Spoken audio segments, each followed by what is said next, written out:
Catherine Bernardo at Alden Richard bibida sa Marimar remake. Eto na nga kaya ang pagsasamahan muli ni Catherine at Alden.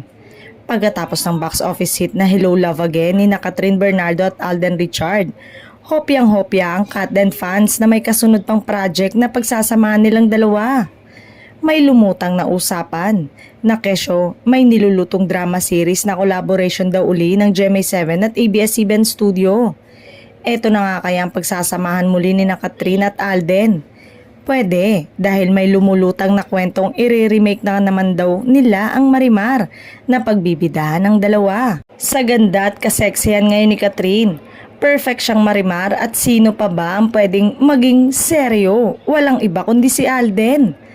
Ayon sa source, may pag-uusap daw talaga ang dalawang network tungkol sa collaboration na ito.